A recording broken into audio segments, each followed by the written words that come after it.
50 years ago, Berkeley, California was famous for its free speech activism. Today, it is a very different place. This week, Berkeley's City Council unanimously declared to be the world in, quote, a climate emergency.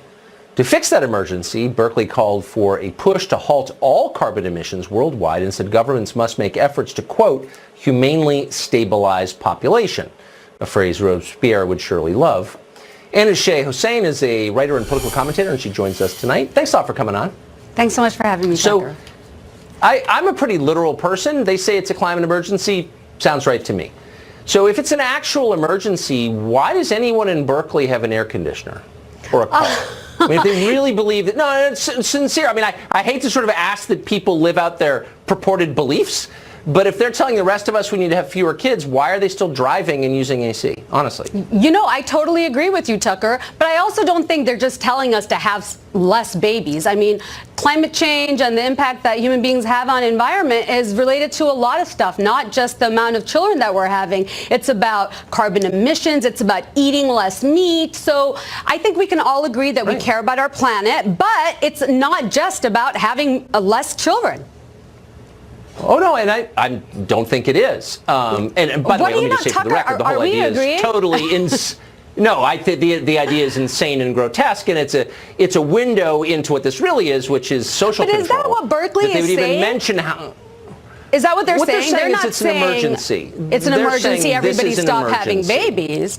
But it is. Is it not an emergency? Okay, but hold on. If they are saying it's an emergency, presumably they believe it is, so how can they justify riding buses, having cars, refrigerators, any activity that adds to the sum total of CO2 emissions? Exactly. Why are they still committing these activities? No, I'm serious. Why should I listen and take anyone seriously who is driving a car and simultaneously telling me not to have more kids? Well, I don't think they're saying that. It's a combination of factors. And the climate is really complex, Tucker, right? It's not just one thing. You need to stop having babies. I need to stop riding my car. I think in general, the younger generation, the millennials, are becoming more environmentally cautious. We have more ride-sharing apps. I mean, I think the technology is catching up to the fact that people are becoming more conscious. Young people are much poorer because they are deeply in student loan debt for degrees that mean nothing because they've bought into a system that is essentially fraudulent. And they have no money. Actually, that's up there. Environmentally consciousness. They are. The millennials are. Okay, that's also one part of it. There's more than one factor, Tucker, when it comes to climate change and what we can do to reduce our impact on it. Look, I actually am in favor of a clean environment. So I wonder why, have you noticed this, that places that spend the most energy telling the rest of us that the world is ending because of climate change also tend to have the dirtiest streets and the largest number of people relieving themselves on the sidewalk and the most trash?